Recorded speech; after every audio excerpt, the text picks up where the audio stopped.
2014 के बाद से देश में जिधर देखो उधर भाजपा और भगवा का झंडा लहराता मिल जाता था। भाजपा की ऐसी आंधी थी कि कहीं कोई ठहर नहीं पाया। 2014, 2019 और 2024 लगातार देश के 3 लोकसभा चुनाव जीतने और सरकार बनाकर भाजपा देश की राजनीति में अजर अमर वाली स्थिति में थी। लेकिन भाजपा को जो सबसे बड़ी कसक थी वह थी हस्तिनापुर की। हस्तिनापुर से मतलब दिल्ली है। पिछले 10 साल से जहां भाजपा के हार जीत का जश्न मनाया जाता था, वहीं भाजपा की सरकार नहीं थी। जी हां, पिछले 10-11 साल से नरेंद्र मोदी जहां से समूचे देश का शासन चला रहे थे, वही जगह राजनीतिक तौर पर भाजपा के पास नहीं थी। लेकिन 2025 में यह बदल गया है। आज विधानसभा के नतीजे आ रहे हैं। यह वीडियो जब आप तक पहुंचेगा, नतीजे आ चुके होंगे और उन नतीजों में क्या होगा, नतीजों को अगर ऊपरी तौर पर देखें तो भाजपा के जीत और आम आदमी पार्टी की हार दिखेगी। लेकिन सियासत इतनी सीधी नहीं होती। अगर सीधी ही होती तो होती ही क्यों। दिल्ली विधानसभा में जो नतीजे आए उसके गहरे निहितार्थ हैं। भाजपा और आप के लिए तो हैं ही, लेकिन इसका असर इंडिया ब्लॉक पर भी भविष्य में दिखेगा। दिल्ली में 27 साल बाद भाजपा की वापसी हो रही है। चुनाव परिणाम के अनुसार भाजपा 48 सीट जीत रही है और आम आदमी पार्टी 22 सीटों पर सिमट गई। इस परिणाम का सबसे गहरा असर आम आदमी पार्टी पर पड़ने जा रहा है। जो आम आदमी पार्टी अभी तक राष्ट्रीय पार्टी थी, फिर से क्षेत्रीय हो गई। आम आदमी पार्टी के लगभग सारे दिग्गज चुनाव हार गए। आम आदमी पार्टी के लिए अरविंद का हारना कुछ वैसे ही है जैसे भाजपा का अयोध्या हारना। दिल्ली विधानसभा चुनाव के कुछ चर्चित चेहरे जो चुनाव हार गए, ज्यादातर आम आदमी पार्टी के हैं। पहला नाम है दिल्ली के पूर्व मुख्यमंत्री और आप सुप्रीमो अरविंद केजरीवाल का। नई दिल्ली सीट से अरविंद केजरीवाल भाजपा के प्रवेश साहिब वर्मा से लगभग 4000 वोटों से चुनाव हार गए। यह आम आदमी पार्टी के लिए 440 वोल्ट का झटका के बराबर है। आने वाले समय में इस हार का पार्टी पर क्या असर होगा, ये देखने वाली बात होगी। दिल्ली चुनाव का दूसरा बड़ा नाम है मनीष सिसोदिया। आम आदमी पार्टी के नंबर 2 मनीष सिसोदिया भी जंगपुरा सीट से चुनाव हार गए। उन्हें भाजपा के तरविंदर सिंह मारवाह से लगभग 600 वोटों से मात खानी पड़ी। मनीष सिसोदिया अपने पुराने सीट परपटगंज छोड़कर जंगपुरा विधानसभा से चुनाव लड़ने गए थे। आम आदमी पार्टी के एक और बड़े नेता सत्येंद्र जैन भी चुनाव हार गए।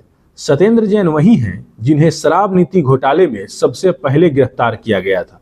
उसके बाद पार्टी के बड़े नेताओं को भी जेल जाना पड़ा था, जिसमें अरविंद केजरीवाल, मनीष सिसोदिया समेत संजय सिंह को भी जेल जाना पड़ा था। सत्येंद्र जैन को सकूर बस्ती सीट पर भाजपा के करनैल सिंह के हाथों लगभग 20,000 वोटों से हार का मुंह देखना पड़ा। आम आदमी पार्टी का चौथा बड़ा नाम है अवध ओझा। अवध ओझा को पार्टी ने चुनाव से पहले सीधे पैराशूट लैंडिंग कराई थी। अवध ओझा को सोशल मीडिया के दौर में कौन नहीं जानता। कहने को तो वह इतिहास पढ़ाते हैं, लेकिन प्रसिद्ध वो अपने अजीबोगरीब तर्कों और बयानों के कारण है। उनका राजा बनाने वाला बयान बहुत फेमस हुआ था। आम आदमी पार्टी के टिकट पर परपटगंज से वह चुनाव में उतरे और लगभग 28,000 वोटों से भाजपा के रविंदर सिंह नेगी से हार गए। यह वही सीट है जिसे छोड़कर दिल्ली के पूर्व मुख्यमंत्री मनीष सिसोदिया जंगपुरा से चुनाव लड़ने गए थे। लेकिन हाय रे राजनीति, न जंगपुरा बची न परपटगंज। आम आदमी पार्टी का 5वां बड़ा नाम है सौरभ भारद्वाज। पार्टी के सबसे प्रखर प्रवक्ता और अरविंद केजरीवाल के भरोसेमंद और काफी करीबी माने जाते हैं सौरभ। एक समय में अरविंद के जेल में रहते सौरभ को कमान सौंपने की बात हुई थी। सौरभ भारद्वाज को दिल्ली के ग्रेटर कैलाश से पार्टी का टिकट मिला, लेकिन वह भी चुनावी मैदान में खेद रहे। ग्रेटर कैलाश सीट पर भाजपा के शिखा राय से लगभग 3000 वोटों से सौरभ चुनाव हार गए। आम आदमी पार्टी का एक और बड़ा नाम लेकिन विवादित चेहरा सोमनाथ भारती, यह भी चुनाव हार गए। मालवीय नगर सीट से सोमनाथ भारती को भाजपा के कद्दावर नेता सतीश उपाध्याय के हाथों हार का मुंह देखना पड़ा। सोमनाथ भारती को लगभग 2000 से ज्यादा वोटों से मात खानी पड़ी। यह कुछ बड़े चेहरे थे आम आदमी पार्टी के जो चुनावी मैदान में खेत रहे, लगभग आम आदमी पार्टी के सारे बड़े चेहरे चुनाव हार गए। चुनाव में हार और जीत एक बात है, लेकिन पार्टी के बड़े नेताओं के एक तरफा चुनाव हार जाना आपकी राजनीति को लेकर बड़े सवाल खड़ा करता है। आने वाले समय में इस हार का पार्टी पर क्या असर दिखता है यह तो पता चलेगा ही, लेकिन एक बात जो साफ नजर आ रही है वह है अरविंद के नेतृत्व पर सवाल जरूर उठेंगे।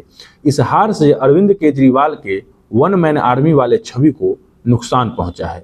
अगर जीत की बात करें तो दिल्ली की मुख्यमंत्री रही आतिशी ने भाजपा के विवादित और बयानवीर नेता रमेश बिधूरी को कालकाजी सीट पर लगभग 3000 वोटों से हराया।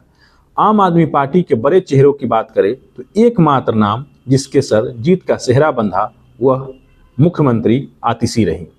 दिल्ली विधानसभा के चुनाव में 3 पार्टियां चुनाव लड़ रही थी। जी हाँ, 3 पार्टियां चुनाव लड़ रही थी, भाजपा, आप और कांग्रेस। परिणाम आने के बाद का जो परिदृश्य है वह कुछ ऐसा है। आपके स्क्रीन पर दिल्ली का नक्शा उभरा है, उसमें जो भगवा रंग है वह भाजपा के जीत को प्रदर्शित कर रहा है, बाकी जो एक और रंग है वह आम आदमी पार्टी से संबंधित है। मतलब यह बीजेपी हर जगह है और आप कहीं कहीं और कांग्रेस कहीं भी नहीं। एक समय में देश की सबसे बड़ी राजनीतिक पार्टी रही कांग्रेस अभी के समय में एक अदद जीत के लिए तरस रही है। पिछले 10 सालों में कांग्रेस इतनी चुनाव हार चुकी है कि शायद अब ऐसा लगता है कि कांग्रेस को हार से कोई फर्क नहीं पड़ता, क्योंकि आने वाले चुनाव के प्रति उसका रवैया जस का तस बना रहता है। न रणनीति में बदलाव होता है न तरीके में। अब तो कांग्रेस के कार्यकर्ता भी थकने लगे हैं। दिल्ली विधानसभा चुनाव में भी कांग्रेस पार्टी को एक भी सीट पर जीत नहीं मिली। चुनाव में पार्टी के जिन 2 बड़े चेहरों की चर्चा थी वह भी चुनाव हार गए। एक थे दिल्ली के पूर्व मुख्यमंत्री शीला दीक्षित के बेटे संदीप दीक्षित और दूसरी थी महिला कांग्रेस की अध्यक्ष अलका लांबा। संदीप दीक्षित नई दिल्ली से अरविंद केजरीवाल के खिलाफ चुनावी मैदान में थे, तो अलका जी दिल्ली के पूर्व मुख्यमंत्री आतिशी के खिलाफ कालकाजी विधानसभा सीट से चुनावी मैदान में थी। दिल्ली विधानसभा चुनाव के कुछ रोचक फैक्ट्स की बात करें तो 2020 में भाजपा को मात्र 8 सीट पर जीत मिली थी, वहीं 2025 में 6 गुना ज्यादा यानी 48 सीटों पर जीत मिली है। केजरीवाल भाजपा के प्रवेश वर्मा से 4089 वोटों से हारे, जबकि कांग्रेस के संदीप दीक्षित को महज 4568 वोट ही मिले। एक तरह से देखें तो अरविंद केजरीवाल के हारने की बड़ी वजह कांग्रेस रही, या यूं कहें कि संदीप दीक्षित रहे। कांग्रेस को एक भी सीट नहीं मिली, पर वोट प्रतिशत की बात करें तो कांग्रेस पार्टी का वोट प्रतिशत बढ़ा है। जी हाँ, 2% वोट बढ़ा है।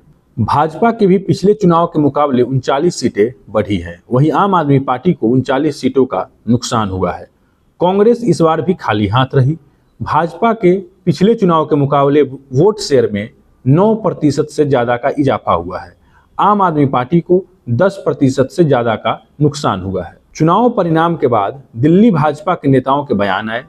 सांसद मनोज तिवारी और बांसुरी स्वराज ने क्या कहा, सुनिए।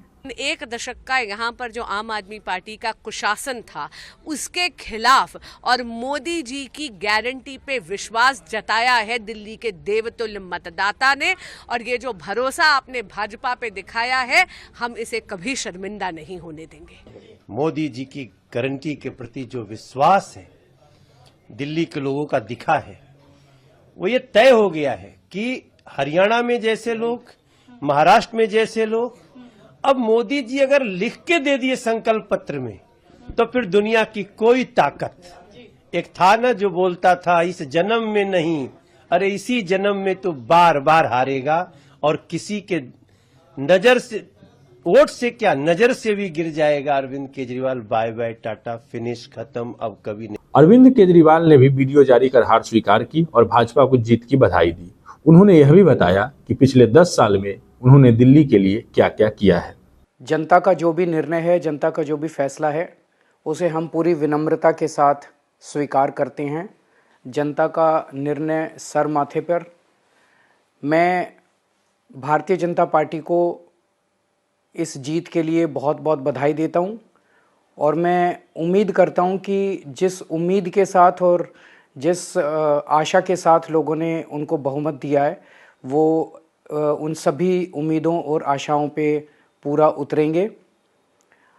हमने पिछले 10 साल में जनता ने जो मौका दिया हमें, उन 10 सालों में हमने बहुत सारे काम किए। शिक्षा के क्षेत्र में, स्वास्थ्य के क्षेत्र में, पानी के क्षेत्र में, बिजली के क्षेत्र में और भी अलग अलग तरीके से लोगों को राहत पहुंचाने की कोशिश की उनकी ज़िंदगी में, और दिल्ली के इंफ्रास्ट्रक्चर को भी हमने सुधारने की कोशिश की। अब जो जनता ने हमें निर्णय दिया है, हम न केवल एक कंस्ट्रक्टिव ऑपोजिशन का रोल निभाएंगे, बल्कि हम समाज सेवा, जनता के सुख दुख में काम आना, व्यक्तिगत तौर पे जिसको भी जो ज़रूरत होगी, हम लोगों के सुख दुख में हमेशा काम आएंगे। क्योंकि हम राजनीति में कोई सत्ता के लिए नहीं आए, हम राजनीति को एक ज़रिया मानते हैं जिसके ज़रिए जनता की सेवा की जा सके, जिसके ज़रिए लोगों के सुख दुख में काम आया जा सके। वो काम हम करते रहेंगे और हमें आगे भी इसी तरह से जनता के सुख दुख में काम आना है। दिल्ली विधानसभा चुनाव के परिणाम पर आपकी क्या प्रतिक्रिया है, लिखकर कमेंट बॉक्स में बताएं। आप क्यों हारी, बीजेपी क्यों जीती और कांग्रेस क्यों एक भी सीट नहीं जीत पाई, क्या रही बड़ी वजह, लिखकर कमेंट में बताएं। धन्यवाद, आभार। मैं निखिल कुमार, आप जनता बोध देख रहे हैं। आपको हमारा वीडियो ठीक लगे तो इसे लाइक करें और हमारे चैनल जनता बोध को जरूर सब्सक्राइब करें। जनता बोध को जरूर सब्सक्राइब करें। नमस्कार।